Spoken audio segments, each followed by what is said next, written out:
नमस्कार मित्रांनो, कसे आहात तुम्ही? मी एफ-एन-ओचा व्हिडिओ टाकणार आहे आज.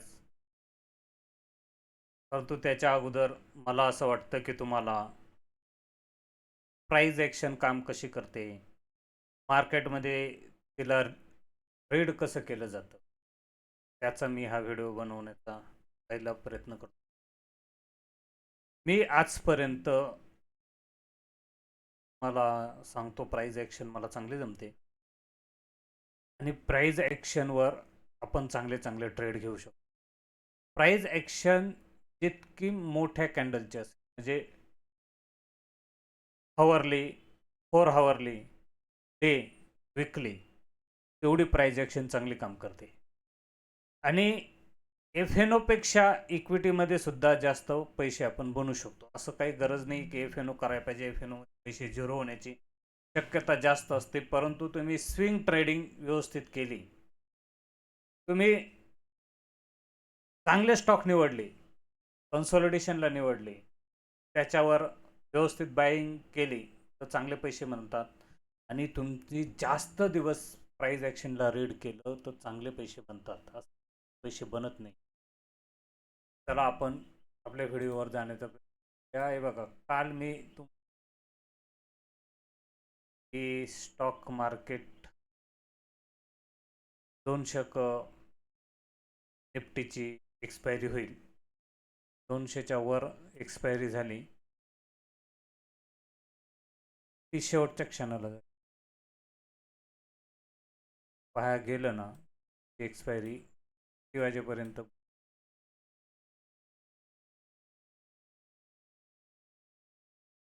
3 वाजेपर्यंत साधारणतः 3 वाजेपर्यंत 200च्या आसपास. आणि इथं असताना सुद्धा मला वाटलं होतं की ही एक्सपायरी 200लाच होईल. माझे काही ट्रेड होते,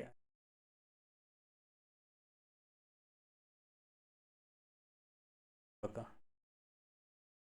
250ला मी माझ्या ज्या स्ट्रॅटेजी आहेत त्या काम करतात, त्याच्यासाठी मी हे ट्रेड लावले होते. तर मी तुम्हाला दाखवले हे ट्रेड तुम्ही कसे लावायचे, कशा प्रकारे लावायचे. पैसे लावायची काही गरज नाही, स्ट्रॅटेजी रन करण्यासाठी लावले जातात. आणि याच्यामध्ये बँक निफ्टीचे पण ट्रेड लावले होते. बँक निफ्टी पॉलको सेल होते दोन्ही 57,500ला आणि आज मार्केट 57,000. निफ्टी शेवटच्या क्षणाला ती कॅन्डल मारली आणि बंद झाल्यानंतर त्यामुळे हा स्पाईक आला. वास्तविकता याच ठिकाणीच कट करायला पाहिजे होतं, पण काय हरकत नाही. तुम्हाला जे शिकव त्याच्याकडे आता आपण वळू. का होतं की स्टॉक मार्केटमध्ये आपल्याला नेहमी असं वाटत राहतं पैसे बनतील न बनतील आणि कसे बनतील. एक मिनिट, मी थोडं सेटिंग करतो बरं का डिस्प्ले.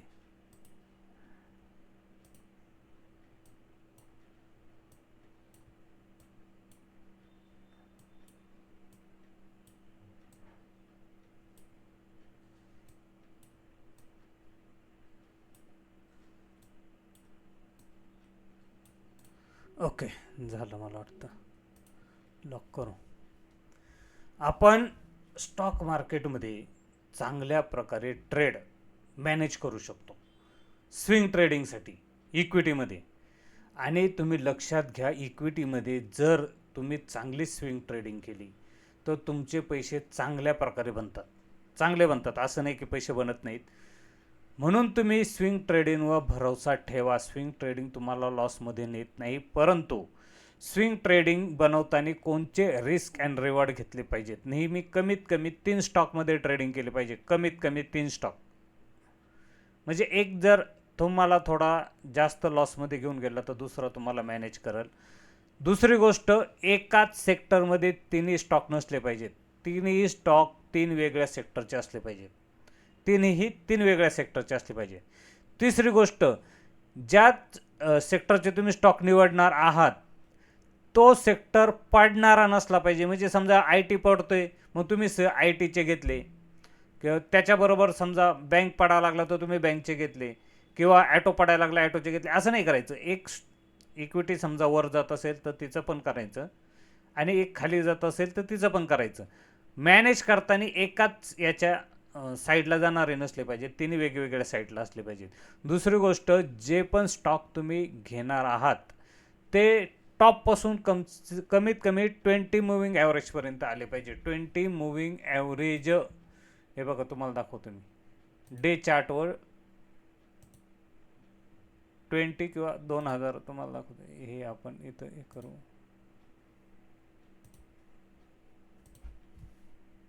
200 moving average.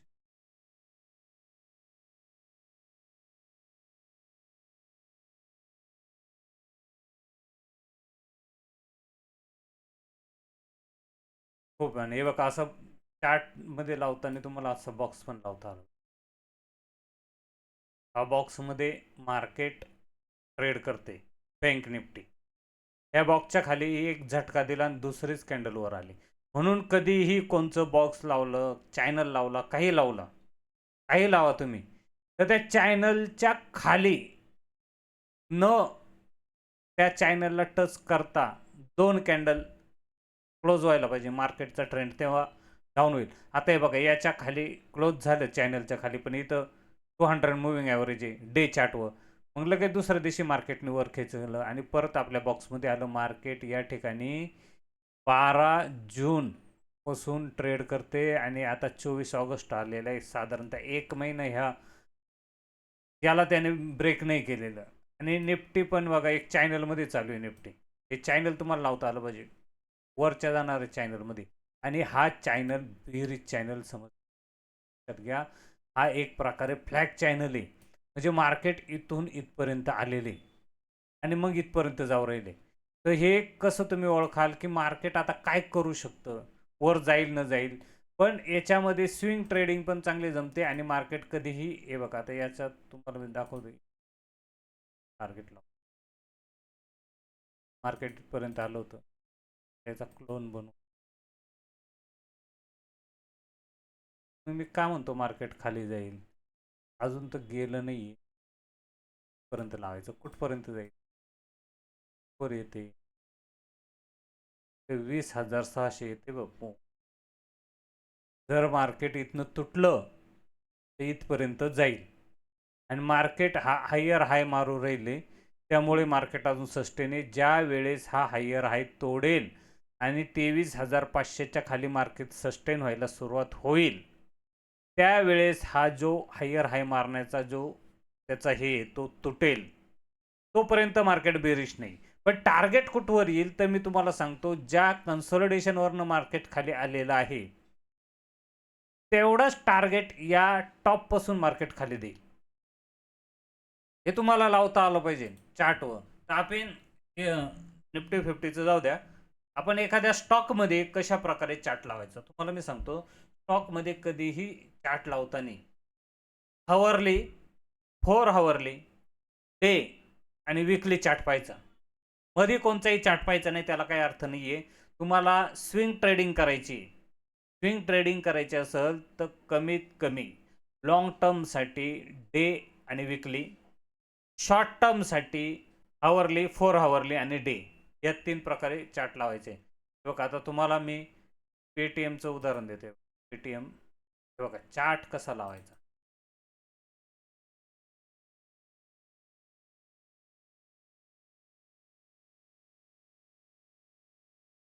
डे चार्टवर आहे 200. 20 मुव्हिंग ॲव्हरेजचा जास्त वापर करतो. मला सांगतो चार्ट लावताना असे चार्ट लावता आले पाहिजे. समजा मार्केट इथनं कन्सोलिडेशन केले,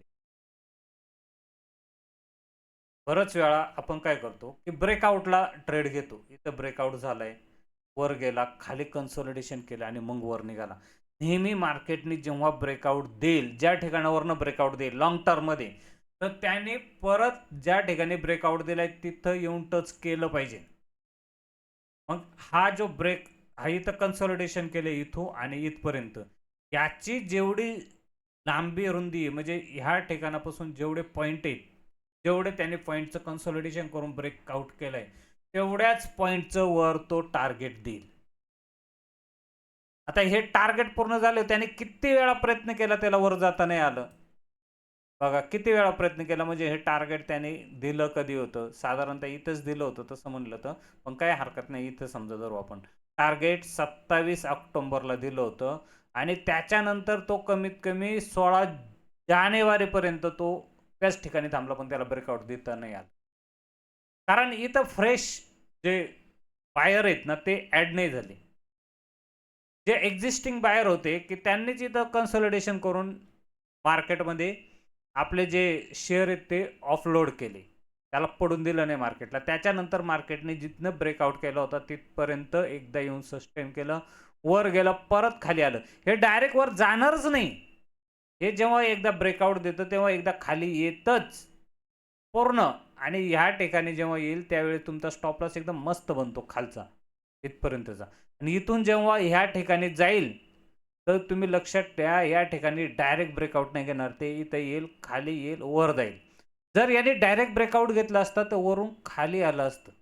लक्षात घ्या, वरून काय केलं असतं, खाली येऊन मग हे मारलं असते. बघ इथं कसं डायरेक्ट ब्रेकआउट दिलाय, कन्सॉलिडेशन केले का नाही, डायरेक्ट ब्रेकआउट दिला, मग त्यामुळं वरून खाली आलं आणि मग वर गेलं. आता इथं काय केलं, ब्रेकआउट दिला आणि लगेच खाली आलं, आणि त्यामुळे इथं परत त्याने कन्सॉलिडेशन केलं नाही, खाली येऊन डायरेक्ट ब्रेकआउट दिलं आणि टार्गेटपर्यंत गेलं, आणि आता त्याने टार्गेट पूर्ण केलेलं आहे. मग त्यामुळं आपल्या लक्षात ठेवलं पाहिजे का याचं टार्गेट काय असेल. तर टार्गेट सरळ हे त्याने जेवढं हे केलेलं आहे तेवढं टार्गेट असेल. आता तुम्हाला वाटेल इथनं लगेच खाली येईल, असं काही नसतं. एखाद्या वेळेस त्यांना जर वर जायचं म्हणजे इथं हे करायचं असेल, वर जायचं असेल इथं, तर मग इथनं मोठमोठ्याला कॅन्डल मारल, त्यावेळेस त्या मार्केटमधनं निघून जायचं, ते तुम नाही. मग त्यावेळेस ते लॉंग टर्मसाठी बेरिश होतं. ज्यावेळेस टार्गेट दिल्यानंतरही मार्केट कंटिन्यू जर ट्रेंडमध्ये राहिलं तर ते लॉंग टर्मसाठी बेरिश होऊ शकतं. म्हणजे याच्यातनं आता जो बिग हँड आहे तो निघण्याच्या तयारीत आहे, त्यामुळं तो रेडी नाही आहे इथनंच खाली येण्यासाठी. आणि जर त्याला वर द्यायचं असेल तर त्यांनी सस्टेन केलं पाहिजे, इथं थोडं थांबलं पाहिजे, मग त्यांनी खाली येऊन मग ब्रेकआउट दिला पाहिजे. आता दुसरे एखादे स्टॉक पाहूया आपण, तुम्हाला दाखवतो.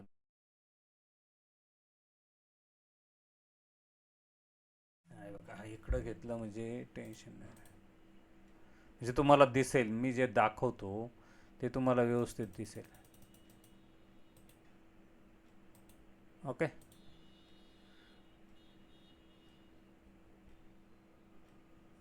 नायका एक, हा नेहमी अजून सांगतो, मार्केट पडत्या मार्केटमध्ये जर एखादे स्टॉक वर चालत असतील तर समजून चालायचं त्या स्टॉकमध्ये स्ट्रेंथ आहे. पेटीएम का वर जाऊ राहिले की त्याच्या स्ट्रेंथ आहे, अलग लक्षात मार्केटमध्ये. आता नायकाचं आपण पाहूया. हे बघा, काही स्टॉक खूप छान ट्रेड करतात. हे बघा खाली नाही, बघा हा स्टॉक सेम आहे, इथून इथपर्यंत आला, कन्सॉलिडेशन केलं, वर गेला. तर इथं जेव्हा तुम्ही बॉटमला मार्केट येतं ना, इथं बॉटमला मार्केट येतं ना, तर इथं तुम्ही पैसे टाकायला पाहिजेत. पण आता तुम्ही म्हणाल का या ठिकाणी तुम्ही टाकायचं पाहिजे का, नाही, इथं मी तुम्हाला सजेस्ट नाही करणार. जेव्हा इथं बॉटमला येईल आणि इथं मार्केट थोडं बाउन्स होईल त्यावेळेस इथं थोडासा स्टॉप लॉस घेऊन रिस्क घ्यायची आणि मग वर चालायचं. हा जे कन्सॉलिडेशन केलं इथपर्यंतचं तेवढं याने टार्गेट दिलं, आणि टार्गेट दिल्यानंतर, आणि हा बघा कप कप अँड हँडल सारखा बनलेला आहे, याने टार्गेट दिलं, या ठिकाणी कन्सॉलिडेशन दिल्यानंतर या ठिकाणचं जेवढं स्ट्रेंथ आहे म्हणजे एवढे पॉईंट आहेत तेवढं त्यांनी वर दिलेले आहेत. बघा तेवढेच पॉईंटचं वर त्याचं टार्गेट आहे, आणि ही काडी आणि ही काडीचं जे अंतर आहे सेम आहे, लगेच त्याने इथं डाऊन दिले. त्यामुळं असे स्टॉक तुम्हाला आता परत दाखवतो. कोणत्याही स्टॉकला कसं निवडायचं, कशा प्रकारे ट्रेड करायचं हे आपल्या हातात असतं. आपण ठरवायचं असतं की याची लेंथ काय असणार आहे. हे बघा, म्हणून मी नेहमी लावून ठेवतो. तर विकली कॅन्डलवर जाण्याचा प्रयत्न करूया आपण डे कॅन्डलच्या ऐवजी. हां, अजून तुम्हाला एक गोष्ट सांगतो.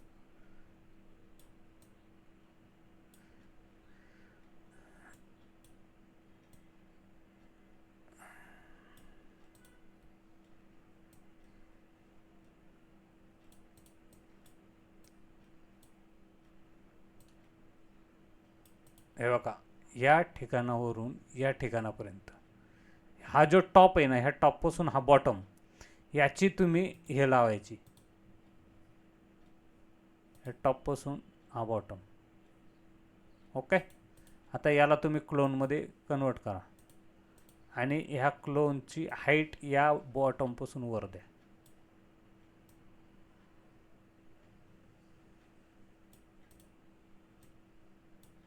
आहे का नाही टार्गेट? टार्गेट आलं का नाही? म्हणजे त्यामुळं तुम्हाला सांगतो, हे जेवढं हाईट देईल तुम्हाला इथपर्यंत, तर पाहायचं नेहमी ज्याचा टॉप मारले नाही ना, कन्सोलिडेशनचा टॉप आणि त्या कन्सोलिडेशनचा बॉटम मारले, तिथून देतं. दुसरी गोष्ट, सगळ्यात महत्त्वाची गोष्ट मी तुम्हाला सांगतोय, तुम्हाला कोणीही कुठेही सांगणार नाही. कधीही मार्केटला जर हा कन्सोलिडेशनच्या एरियाचा टॉप काढायचा असेल, इथं कन्सोलिडेशन किती वेळा केलं त्याने बघा, तुम्हाला दाखवतो मी. 1 2 3 4 5. ज्या वेळेस 3 वेळा कमीत कमी यांनी इथं टच केलं आणि तिथून मार्केट खाली येत असेल, तर समजून जायचं आत्ता याला तो काढणार आहे. आणि त्याच्यासाठी या टॉपपासून या बॉटमच्या एंडपर्यंत त्याला आलं पाहिजे, एंडला. आणि एंडला आल्यानंतर मार्केट जसंही ह्या कन्सोलिडेशन एरियात परत घुसतं, तर समजून चालायचं आता तुमचं टार्गेट 100% फिक्स होणार आहे. कसं असतं हे तुम्हाला सांगतो. त्याच्या मागची सायकोलॉजी समजून घ्या, की जे बिग ट्रेडर आहेत त्यांनी मार्केट खालनं वर आणलेले, इथपासून वर आणले, बरोबर. आता आणल्यानंतर ते काय करतील, या ठिकाणी त्यांचा जो माल आहे ना, तो अपलोड करतील, की त्यांना खाली पडून द्यायचं नाही, त्यांचा माल विकला गेला पाहिजे. मग इथं कन्सॉलिडेशन करून ते मालाचा अपलोड करतात. आता अपलोड केल्यानंतर फ्रेश बाईंग पाहिजे, तर फ्रेश बाईंग येईल कशी काय?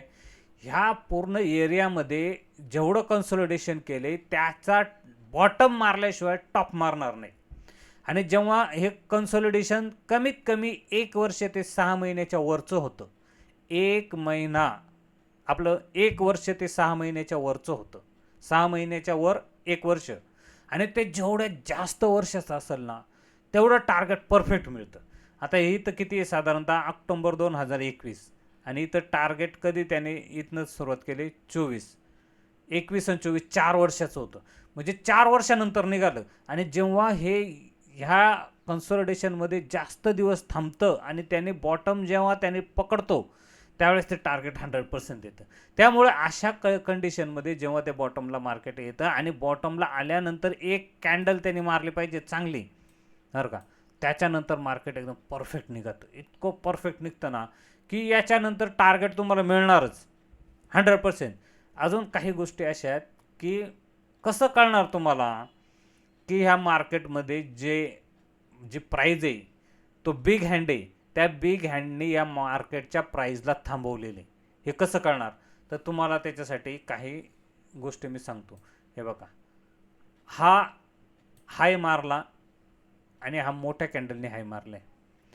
त्या मोठ्या कॅन्डलने जेव्हाही हाय मारल एखादा बॉटम तोडून आणि तो त्याच्या टार्गेटच्या आसपास जाईल, तर ही जी कॅन्डल आहे ना, समजून चालायचं हीच कॅन्डल महत्त्वाची, का जोपर्यंत मार्केटमध्ये अशी मोठी कॅन्डल येत नाही ना, तोपर्यंत तुम्ही समजून चालायचं मार्केट निगेटिव्ह होणार नाही, नाही होणार. ते एकदा तरी ह्या पूर्ण, हे बघा, ह्या पूर्ण याच्यामध्ये किती मोठ्याला कॅन्डल आल्या, पण ह्या कॅन्डलपेक्षा ही कॅन्डल मोठी होती. ह्या कॅन्डलचा त्यांनी लो तोडला नाही. म्हणून तुम्हाला मी सांगतो की जेव्हाही आपण ट्रेड मारायचं आहे ना, त्यावेळेस सगळ्यामध्ये जी मोठी कॅन्डल आहे तिचा लो नाही तुटला पाहिजे. आता ही मोठी कॅन्डल आहे, हिचा लो तुटला का? नाही. इथं वर आली, मग ही मोठी कॅन्डल आहे, इथपर्यंत मार्केट आलं, क्लोजिंग बेसिसवर लो तुटला नाही, मार्केट इथून 10 अडकानी खाली आलं, खालून वर गेलं, लो क्लोजिंग बेसिसवर तुटला नाही, नेहमी क्लोजिंग बेसिसवर धरायचं. विकली टार्गेटला इथून वर गेला आणि ही विकली टार्गेट दिलं, टार्गेट दिल्यानंतर या कॅन्डलचा क्लोजिंग बेसिसवर लो तुटलेला आहे, क्लोजिंग बेसिसवर लो तुटलेला आहे, म्हणून ही कॅन्डल महत्त्वाची आहे. ह्या कॅन्डलला जर मार्केटला कट करायचं असेल तर तेवढीच मोठी खाली कॅन्डल बनवावी लागेल. म्हणून तुम्हाला सांगतो, हे तुम्ही लक्षात घ्या की हे काम कसं करतं. आणि नेहमी 20 मुव्हिंग ॲव्हरेजेस लावायचा प्रयत्न करायचा, जास्त ॲव्हरेज लावायचा प्रयत्न करायचाच नाही. 200 मुव्हिंग ॲव्हरेज विकली मंथली चार्टला चालतं. तुम्हाला मी सगळ्यात महत्त्वाचं काही चार्ट दाखवतो. की त्याच्यावरनं तुम्ही कसं कळा. काही गोष्टी अशा दाखवतो की ते तुम्हाला दुसरं पाहायला भेटणार नाही.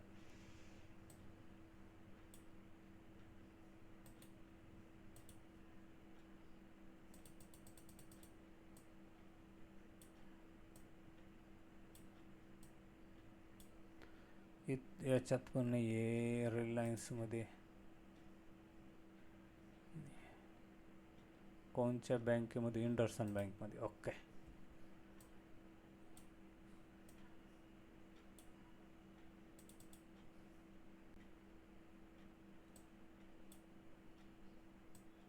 हे बघा,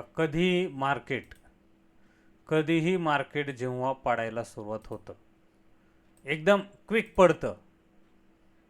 पडतं, लक्षात घ्या, घाबरायचं नाही. ह्या मार्केट इथं कन्सोलिडेशन केलं, इथं गेला. इथं डे कॅन्डलवर मी तुम्हाला दाखवतो, तुम्हाला कसं ओळखाल की तुम्ही हे डे कॅन्डलची हायेस्ट मारलेली त्याने.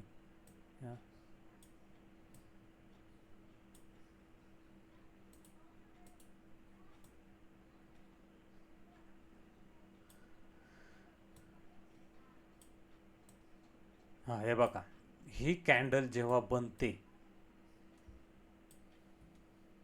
हे बघा, ही कॅन्डल, हे लक्षात घ्या, ही मोठी कॅन्डल, हिचं फार वेगळं महत्त्व आहे. ह्या कॅन्डलचं मार्केट काय करतं, साईडवेज आहे आणि इथनं ते खाली पडायच्या वेळेत ते या ठिकाणावरनं खाली पडायच्या वेळेत गॅप अप होतं. ज्या वेळेस गॅप अप होतं ना, त्याच दिवशी कळतं की मार्केट दुसऱ्या दिवशी पडणार आहे आणि दुसऱ्या दिवशी एक मोठी कॅन्डल निर्माण होते. ज्यावेळेस मोठी कॅन्डल निर्माण होते ना, समजून चालायचं की ह्या कंपनीमध्ये जो बिग हँड आहे त्यांनी प्राईजला रस्टिकेशन केलेले की आता मी या प्राईजला या लेवलच्या वर जाऊन देत नाही, म्हणजे ह्या टॉपच्या. लक्षात घ्या, ही एकदाच कॅन्डल बनते आणि बिग हँड इथनं निघायला सुरुवात करतो. लगेच कॅन्डल मोठी का बनते, ते एकच बिग हँडल नसतो ना त्या कंपनीमध्ये, त्याच्यात अजूनही दुसरे असतात ना. तर त्यांना असं वाटतं की आता हा निघालेला आहे, पण आता आपण लगेच खाली जर मारलं तर आपली प्राईस कट होईल, त्यामुळे ते वर घेऊन येतात आणि मग अपलोडिंग करायला सुरुवात करतात. ह्या कॅन्डलचा टॉप हा तुटत नाही जोपर्यंत त्या पूर्ण स्टॉकचं कन्सॉलिडेशन होत नाही, म्हणजे पूर्ण खाली येत नाही तोपर्यंत त्याचा टॉप बनलेला आहे. ह्या टॉप बनल्यानंतर तुम्ही बघा, मार्केट खाली आलं, मार्केट वर गेलंच नाही डे चार्टवर, आणि अचानक मार्केट खाली येते एकदम खाली येते आणि मार्केट एकदम गॅप डाऊन खाली व्हायला सुरुवात झालं आणि एक मोठी कॅन्डल बनली. ज्यावेळेस एक मोठी कॅन्डल बनली त्यावेळेस समजून चालायचं की आता मार्केटचा बॉटम संपलेला आहे. बॉटम म्हणजे खालचा. मग त्यानंतर ह्या कॅन्डल नंतर जी कॅन्डल त्या दिवसाच्या दुसऱ्या दिवसाची कॅन्डल जी कॅन्डल बनेल त्या कॅन्डलचा लो हा तुम्ही लावायचा आहे. ह्या अशी कॅन्डल मार्केट डाऊन ट्रेंडला आहे. डाऊन ट्रेंड नंतर मार्केट गॅप डाऊन खुलायला सुरुवात झालं. गॅप डाऊन खुलल्यानंतर मोठी कॅन्डल, सगळ्यात मोठी कॅन्डल जेव्हा बनेल तिच्यानंतरच्या दुसऱ्या दिवसाची कॅन्डल, कधी ही जर कॅन्डल ग्रीन असते ना तर ह्याच कॅन्डल चालू मारायचा. म्हणजे काय होतं, गॅप डाऊन खुलतं तिथनं बाईंग चालू होती. पण इथं गॅप डाऊन खुलल्यानंतर बाईंग चालू झाली का? नाही चालू झाली. म्हणजे अजून इथनं अजून खाली मार्केट जाऊ शकतं. दुसऱ्या दिवशी अजून खाली मार्केट खुललं आणि खालनं वर चालू झालं. ह्या कॅन्डलचा बॉटम लावायचा इथं. हा स्टॉप लॉस लावून तुम्हाला मार्केट चेस करायचं आणि जिथनं मार्केट पडलं, मार्केट त्या लेवलपर्यंत जाणार. इथून पडलं का नाही, ह्या लेवलपासून पडलं पण ह्या लेवलपर्यंत जाणार. तर आता आपण पुढे पाहूया काय झालेलं आहे मार्केटमध्ये. हे बघा, आलं का नाही, कुठपर्यंत आलं, परफेक्ट आलं का नाही. हे मी तुम्हाला का सांगतो की हे स्विंग ट्रेडिंग करायच्या मागचं एकदम परफेक्ट कारण आहे की स्विंग ट्रेडिंग अशी खूप व्यवस्थित करता येते आणि त्याच्यासाठी तुम्हाला चार्ट रीडिंग पाहिजे असतं. फक्त चार्ट रीडिंग कळत नाही, त्याच्यासाठी तुम्हाला ती सायकोलॉजीच माहीत पाहिजे की हे असं का होतं. जेव्हा बिग हँड त्या स्टॉकमधनं निघतो तेव्हा ती कॅन्डल कमीत कमी 10% बनते. 10%ची वरपासून खालीपर्यंत टॉपला जर कॅन्डल 10%ची बनत असेल तर याचा अर्थ कोणतरी बिग हँड निघालेला आहे. मी तुम्हाला काय वाटतं, तर बिग हँड निघाला म्हणजे मार्केट लगेच खाली येईल का? नाही होत. कारण त्याच्यामध्ये अजूनही ट्रेडर असतात, ते कॅन्डलला खिचून घेतात आणि मग तिथं कन्सॉलिडेशन. तुम्हाला अजून एक SBI मध्ये पण असं बनलेलं आहे कॅन्डल, तुम्हाला दाखवतो. SBI मध्ये पण डे चार्ट ही कॅन्डल बनली होती, हे बघा. पण SBI ला थोडंसं त्याने हे करून घेतलं. ही कॅन्डल बनली होती SBI ला, टॉप मारल्यानंतर एवढी मोठी कॅन्डल बनली होती. आणि ती कॅन्डल बनल्यानंतर जेव्हा ही कॅन्डल बनते, हा एक मस्त ट्रेड होतो. ही जेव्हा कॅन्डल बनते ना, त्याच्या दुसऱ्या दिवसापासून मार्केट वाढायला सुरुवात करते. म्हणून ही कॅन्डल बनली ना, की आपलं टार्गेट ह्या टॉपपर्यंत असतं, की ह्या कॅन्डल बनल्यानंतर दुसऱ्या दिवसापासून मार्केट ह्या टॉपपर्यंत जातं. म्हणजे ही कितीला बनली होती? 1100च्या आसपास बनली होती. आली किती होती? 900च्या, म्हणजे 100 पॉईंटची कॅन्डल होती. म्हणजे 10%ची कॅन्डल होती. सरळ सर म्हणून मी तुम्हाला सांगतो 10%ची कॅन्डल बनते. आणि 10%ची जी कॅन्डल बनते, त्या कॅन्डल नंतर एकदा मार्केट त्या कॅन्डलच्या टॉपला टच करायला जातं. कारण त्याच्यात दुसरं बिग हँड असतात, ते सोडायला तयार नसतात. आणि म्हणून ह्या कॅन्डलमध्ये बिग हँड होते, ते वरपर्यंत गेले. आणि हा जो रनअप झाला ना, तेव्हा मला पूर्ण माहीत होतं की हा रनअप आहे ना त्या कॅन्डलला न्यूट्रल करण्यासाठी होता. पण ह्या SBIचा टॉप बनलेला आहे. माझ्या मते हा टॉप इथपर्यंतच होता.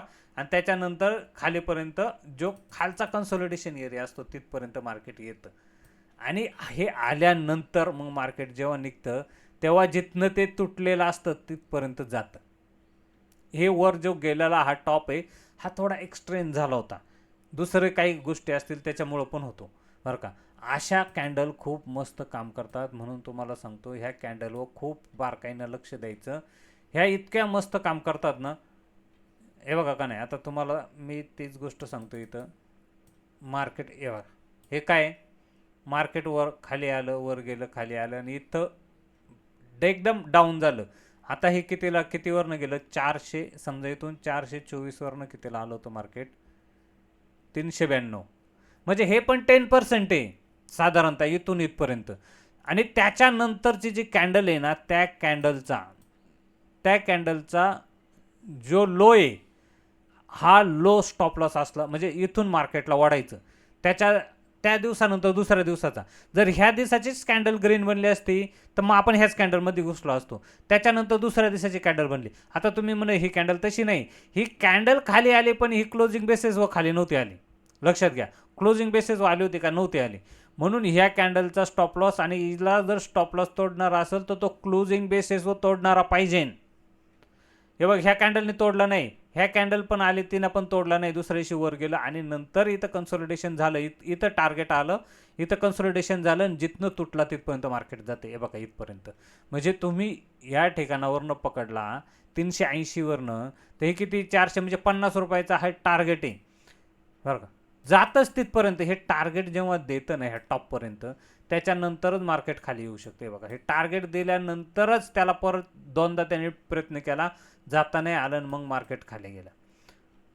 कधी पण ही कॅन्डल जेव्हा ही बनते, तेव्हा मार्केट डाऊन ट्रेंडला पाहिजे. डाऊन ट्रेंडला आल्यानंतर मार्केटने कमीत कमी 2 दिवस त्याने गॅप डाऊन केलं पाहिजे. आणि गॅप डाऊन केल्यानंतर शेवटची कॅन्डल ही मोठी पाहिजे, आणि ती कमीत कमी 10%ची पाहिजे. 10%ची. त्याच्यानंतरची दुसऱ्या दिवसाची जी कॅन्डल आहे, त्या कॅन्डलचा बॉटम लावायचा. त्याच्या मागची सायकोलॉजी कशी आहे की 10% म्हणजे त्यांनी संपलेले, त्यांनी विकले त्याच दिवशी. दुसऱ्या दिवसाची जी कॅन्डल असते ती फॉलोअप कॅन्डल असते, की त्या कॅन्डलला ते सस्टेन करण्याचा प्रयत्न करतात. ती मोठी बाईंग कॅन्डल असते दुसऱ्या दिवसाची जर पाहायला गेलं तर. आता असं अजून कोणकोणच्या याच्यात बनलेले मला सांगता येईना. मी असे खूप चार्ट पाहिले. आता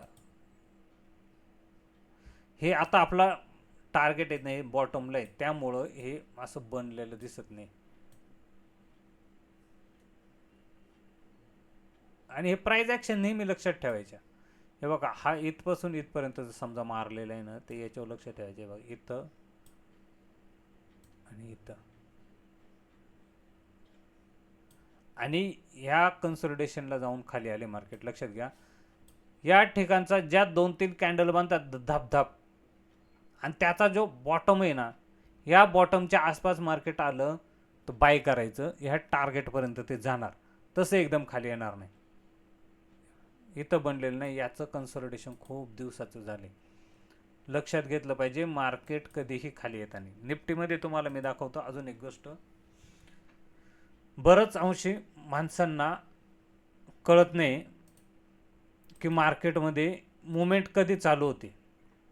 कधीही मार्केट डे कॅन्डलवर जेव्हा 20 मूविंग ॲव्हरेज सोडतं, हे बघा इथपर्यंत, हे बघा इथं सोडलं, 2 कॅन्डल खाली ओपन झाल्या, खाली आले, ही मोठी कॅन्डल बनली. ह्या दिवसाची कॅन्डल जी बनली होती ना, सगळ्यात जास्त ट्रॅप झालेले लोक होती इथं. इथं मोठी कॅन्डल बनली, त्याच्यानंतर एक ग्रीन कॅन्डल बनली आणि टॉप मारला. तर या दिवशी इंडियाचं अमेरिकेबरोबर ट्रेड डील झाला होता, त्याची ही कॅन्डल होती. आणि दुसऱ्या दिवशीपासून मार्केट डायरेक्ट टॉप बनला. म्हणजे त्याने काय केलं, जे सेलर ॲक्टिव्ह झाले होते त्या सेलरचा स्टॉप लॉस घेण्यासाठी इथपर्यंत गेलं होतं. आणि बरेच जे मोठे प्लेयर होते त्यांच्या पोझिशन बनल्या नव्हत्या. अशा 2 गोष्टी होत्या. जे सेलर ॲक्टिव्ह झाले होते त्यांचा स्टॉप लॉस, आणि मोठ्या प्लेयरला एंट्री घ्यायची होती म्हणून त्याच्यासाठी मार्केट वर गेलं. आणि ज्या वेळेस अशी कॅन्डल बनते त्यावेळेस तो टॉप बनलेला असतो. तिथून मार्केटची म्हणजे तो क्लायमॅक्स असतो. क्लायमॅक्स कोणत्या सिनेमाचा क्लायमॅक्स असतो ना, तसा हा क्लायमॅक्स आहे. या ठिकाणावरनं मार्केट एकदम धडधड चालू होतं. या ठिकाणावरनं मार्केट चालू झालं तर सगळ्यात महत्त्वाची गोष्ट होते की हे मार्केट वन वे पडायला सुरुवात होतं. आणि जोपर्यंत ह्या मार्केट असं गॅप अप होत नाही 20 मूव्हिंग ॲव्हरेजच्या वर, तोपर्यंत मार्केट खालच्या ट्रेंडला राहतं. त्याच्यामध्ये तुम्हाला 4 हावर्समध्ये इथं आहे का नाही, 4 हावर्समध्ये नाही आहे, पण चला मी तुम्हाला 1 हावर्समध्ये पण दाखवतो हे कसं काम करतं. हे बघा,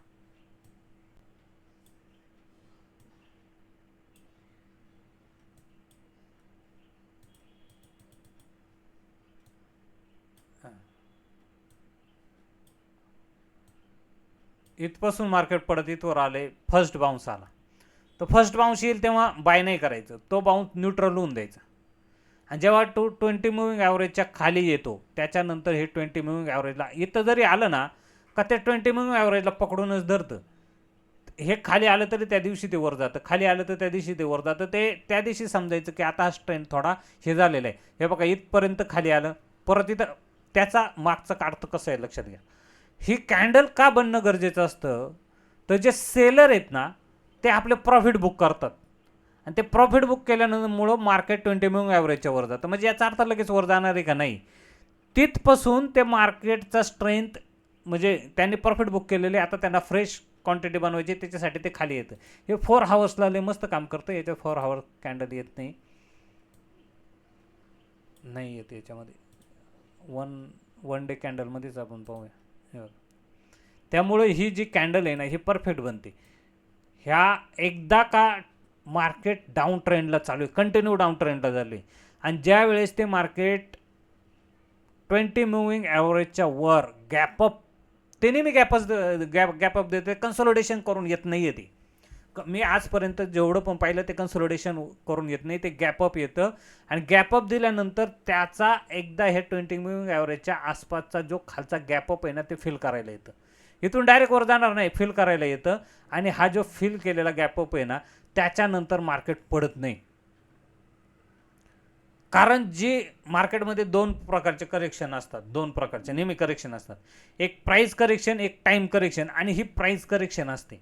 आणि आता मार्केट काय करते, टाइम करेक्शन करते, म्हणून मार्केट पडत नाही. हे प्राइस करेक्शन झाल्यानंतर मार्केट टाइम करेक्शन करतं. आणि जेव्हाही ते 20 मूव्हिंग ॲव्हरेजच्या वर गॅपअप येतं त्यावेळेस समजून चालायचं की मार्केटचा ट्रेंड आता चेंज झालेला आहे. आता इथं मार्केट 20 मूव्हिंग ॲव्हरेजच्या खाली डे कॅन्डलवर देऊ राहिले, बरं का, इथं देऊ राहिले. पण हे 200 मूव्हिंग ॲव्हरेजच्या वर आहे. तुम्हाला दाखवतो.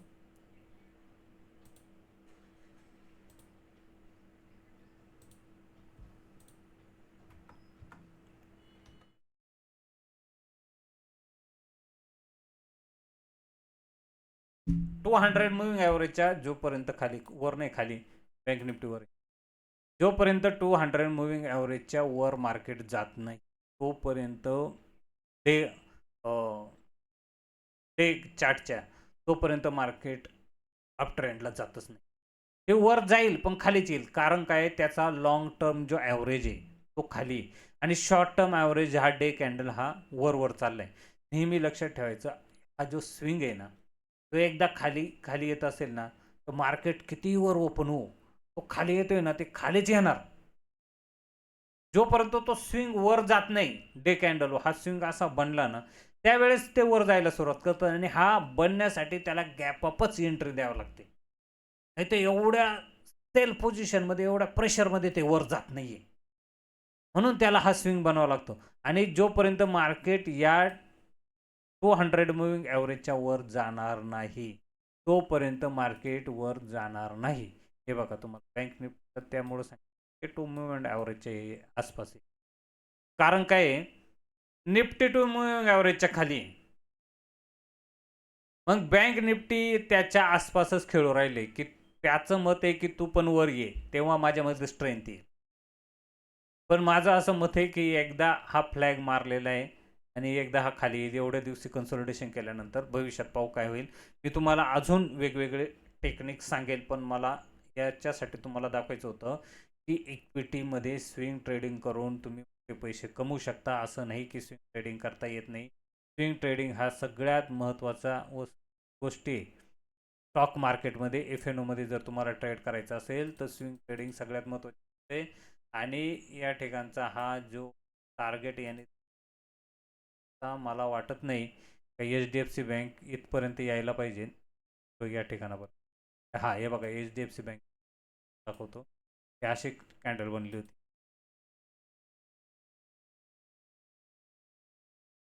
कधीही कॅन्डल बॉटम पशी, बॉटम वरनं तुटत आलं, गॅप डाऊन झालं आणि त्याच्यानंतर 2-3, म्हणून तुम्हाला सांगतो गॅप डाऊन झाल्यानंतर आहे ना, एक ग्रीन कॅन्डल पाहिजे.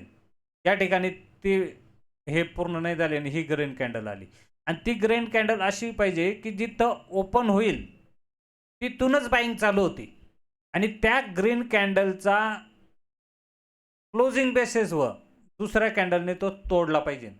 तिथं तुमचा स्टॉप लॉस लावायची क्लोजिंग बेसिसवर. म्हणून समजा HDFC बँकमध्ये इथं बाईंग चालू झाली, कारण हे बॉटमला बनला होता. त्याच्यानंतर ती खाली येते आणि हा क्लोजिंग बेसिस होई आणि त्याचा बॉटम तोडला नाही. क्लोजिंग बेसिस व्हायच्या खाली ते ओपनच झालं नाही बघा, याच्यावरच ते जाऊन हे झालं. मग या ठिकाणी त्यांनी बाईंग झाली आणि टार्गेट कुठं, जिथनं मार्केट तुटतं तिथपर्यंत. तर इथपासून निघालं, तुम्हाला दाखवतो 600 पासून तर 866 पर्यंत गेलं. म्हणजे 200 पॉईंटचं हे गेलं. 200 पॉईंट म्हणजे 600 मध्ये जर 200 पॉईंट गेलं तर म्हणजे 30%, 30-35% यांनी टार्गेट दिलं का नाही. हां, मग तेच सांगतो तुम्हाला की मार्केट कधी, आणि या ठिकाणी गेल्यानंतर हे जे 2-3 कॅन्डल बनतात याला काय अर्थ नाही, ते खालीच येतात. इथं टार्गेट गेलं का एकदा कन्सोलिडेशन मार्केटला करावं लागतं, कारण त्याच्यातनं बिग हँड जे स्विंग ट्रेडर असतात ते निघून जातात. मग त्याच्यानंतर जे हा स्विंग बनतो कन्सोलिडेशन केल्यानंतर, परत एकदा इथपर्यंत गेलं, परत खाली आलं, म्हणजे ते चालायलाच तयार नव्हतं. हे बघा 1-2-3, मग त्याच्यानंतर मग हे त्याला कन्सोलिडेशन करूनच वर जावं लागतं. हे बघा, जेव्हा कन्सोलिडेशन केलं याने, तर मग याचं टार्गेट कसं धरायचं, ह्या स्विंगचा जो हाय आहे ना, हा पकडायचा नाहीये, कारण हा जाऊ शकतं थोड्या वेळ. इथपासून इथपर्यंत जे त्याच्यावर टार्गेट असते, हा हाय जरी पकडला,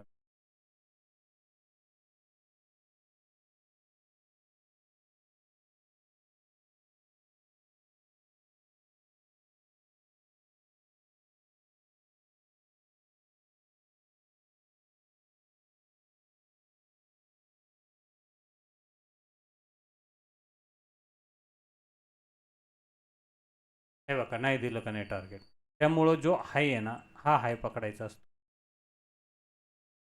त्या ठिकाणी ते टच होऊन 2 वेळा तरी येते. 1, 2, 3 वेळा दिल्यानंतर वर गेले, म्हणजे ज्या ठिकाणी 2 पेक्षा जास्त वेळा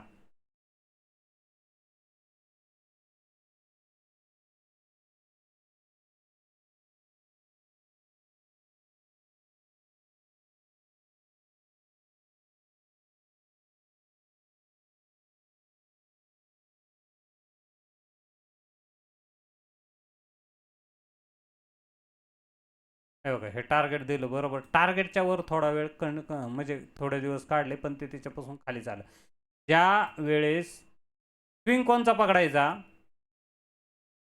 म्हणजे स्विंग ट्रेडिंगमध्ये तुम्हाला जे टार्गेट पाहिजे ना, ते पकडताना कसं करायचं, की आता हा मी का पकडत नाही, त्याचं कारण आहे, हा जो फर्स्ट स्विंग मारला त्याच्यानंतर ह्या स्विंगचा लो आणि दुसरा स्विंग आणि त्याचा लो, ह्या दोन स्विंग वरचे पाहिजेत. वरून 2 स्विंग पाहिजेत आणि ह्या दोन्ही स्विंगचा सगळ्यात जास्त जो खालचा लो आहे ना, तो हे धरायचं. खरं म्हणजे इथून धरायला पाहिजे होतं. ओके. ह्या इथपासून. ह्या स्विंगचा जो खालचा, ह्या 2 स्विंगच्या जे सगळ्यात खालचा लो आणि ह्या 2 स्विंगचा टॉप हा पकडायचा. ह्याला सोडून द्यायचं. त्यामुळे त्याला काही अर्थ नाही. म्हणून तुम्हाला आता इथं क्लोन मारून दाखवतो की टार्गेट हे बघा. आता बरोबर आलं. मगाशी आपलं थोडंसं लावताना आलं का नाही? हे तुम्हाला लावता आलं पाहिजे. त्याच्यासाठी काय केलं मी? काही केलं नाही. म्हणून हे स्विंग जे ट्रेडिंग करणारे प्लेयर असतात, ते खूप मस्त ट्रेडिंग करतात. हे बघा स्विंग ट्रेडिंग करणारे. हा इथपासून इथपर्यंतचा सगळ्यात खालचा. सेकंड, ह्या 2 टॉपमधला जो खालचा जो लो आहे, तो धरायचा. 2दा तरी टॉप मारला पाहिजे. तिसऱ्यांदा जर मारला तर तो पकडायचा नाही. आणि ते म्हणजे तिसऱ्यांदा मारल्यानंतर ते विनाकारण फेक ब्रेकआउट असतो हा तसं म्हणलं तर. आणि त्याच्यानंतर ते खाली आल्यानंतर त्याने जे टार्गेट दिलं इथं खालचं, त्याचा तो वरचं टार्गेट दिलं. ह्या कन्सोलिडेशनचं जेवढं वेळ आणि हे 6 महिन्यापेक्षा जास्त पाहिजे. 6 महिन्याच्या कमी असेल तर ते चालणार नाही. तुम्हाला सांगतो ते सस्टेन होणार नाही. ते तिथपर्यंत जात नाही. आलं का लक्षात? हे किती आहे? 1 जून 2024 आणि हे किती आहे? 17 मार्च आणि हे किती होतं? लवकर होतं. जून, मे, जून. म्हणून हे 6 महिन्याच्या कमी होतं. म्हणून मी तुम्हाला सांगतोय, की ते कमीत कमी 6 महिन्याच्या वर आणि 1 वर्षाच्या जेवढं जास्त असेल, तेवढं ते टार्गेट परफेक्ट देतं. पार त्याच्यात कितीही बॅड न्यूज येऊ, कितीही बॅड न्यूज येऊ, एकदा जो प्लेयर घुसलेला आहे, तो प्लेयर त्याच्या टार्गेटला जातपर्यंत त्याचे हे सोडत नाही. फार मार्केट डाऊन ट्रेंडला चालू झालं तरी त्यावेळेस सगळे स्टॉक डाऊन ट्रेंडला जातील आणि हा स्टॉक वर जाईल. एसबीआय मध्ये असंच झालं होतं. तुम्हाला सांगतो, डाऊन ट्रेंडला सगळे स्टॉक चालू झाले. मार्केटचा डाऊन ट्रेंड लवकर चालू झाला होता आणि एसबीआय डाऊन ट्रेंड मारत नव्हतं. त्याचं कारणच ते होतं की बघा हा डबल टॉप आहे. हा एकदा टॉप मारला, खाली मार्केट आलं. ह्या टॉपचा एक मारला, 2 मारला. ह्या टॉपचा जो टॉप आणि लो हे लावायचं असते आणि यापासूनचं जे टार्गेट आहे ते मार्केट देतं. आता हे मी तुम्हाला सांगतो ब्रेकआउट कधी दिला? 20 ऑक्टोबर 2025ला. आणि त्यांनी एकदम गडबड घाईघाईनं कधी दिला? 27 जानेवारी 2026. तर इथं बघा, फेब्रुवारी जानेवारीच्या आसपास 27 जानेवारी बरं का, जानेवारी 12 जानेवारी मार्केट इथं डाऊन ट्रेंडला आलं होतं 27 जानेवारीला. आणि हा जो मुवमेंट आला का मला सांगतो, ह्या कॅन्डलचा जो मुवमेंट होता ना, हा टोटल मुवमेंट 27 जानेवारी मार्केट डाऊन ट्रेंडला आलं होतं निफ्टी. आणि हा टोटल मुवमेंट आहे ना, हा फक्त एसबीआय मुळे चालू होता. फक्त एसबीआय म्हणजे मार्केट डाऊन ट्रेंडला चालू झाली आणि अख्ख्या एसबीआयने अख्खं मार्केट ओढलं होतं तेव्हा.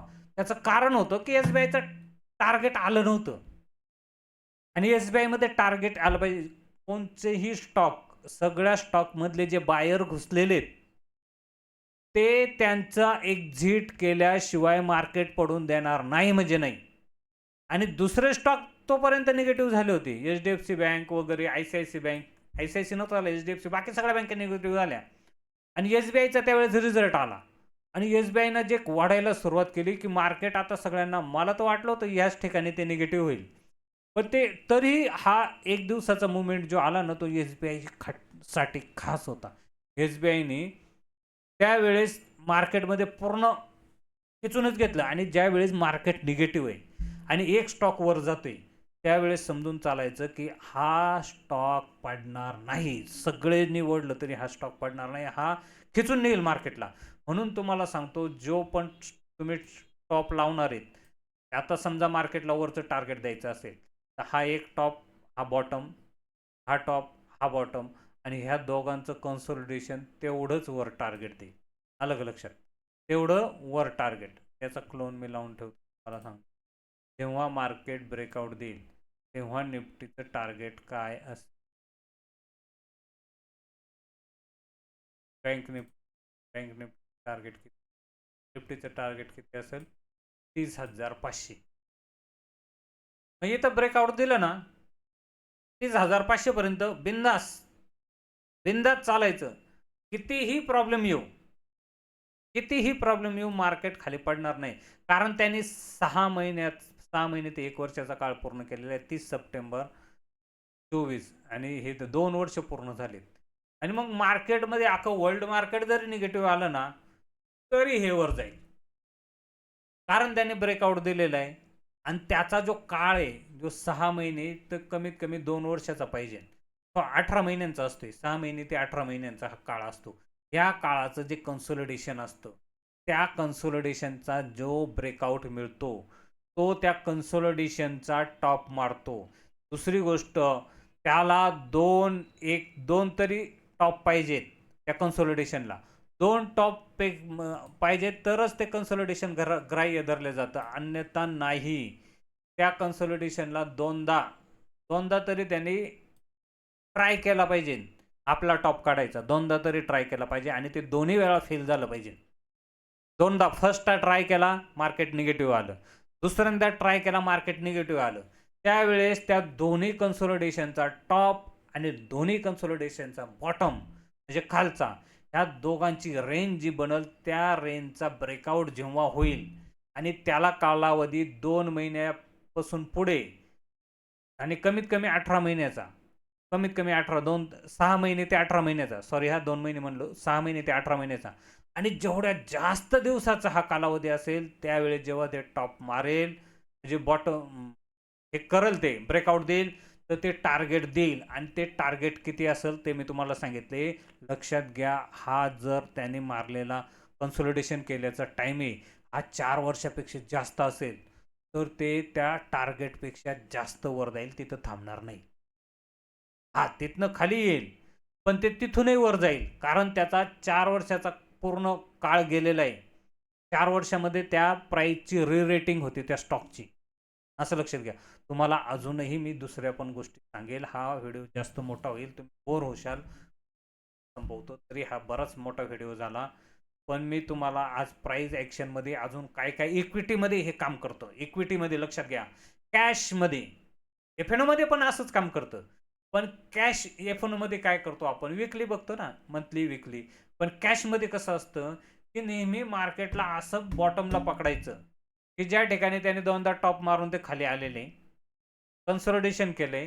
खालचा जो हा जे खालचा टॉपचा जो लो आहे, त्याला मारून वर एक कॅन्डल कन्सोलिडेशन झाले, त्याच कॅन्डलचा बॉटम लावायचा, खालचा टॉप लॉस, आणि मार्केटमध्ये सस्टेन राहायचं.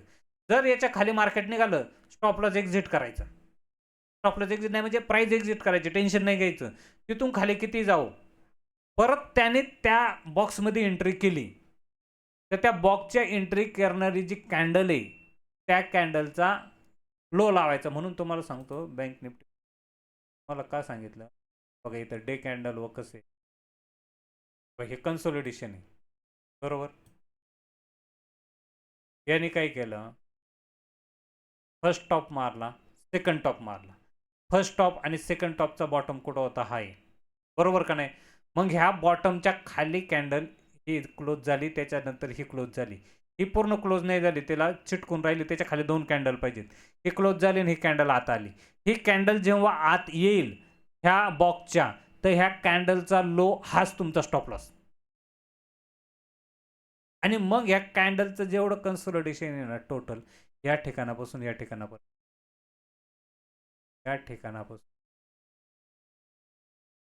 या ठिकाणापर्यंत,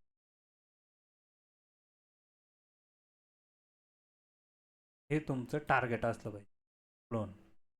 तेव्हा याच्या वर मार्केट, याच्यावर मार्केट निघल, तर ते मार्केट हा टार्गेट देईल, शॉर्ट टर्म टार्गेट. आणि हा टार्गेट कुठे,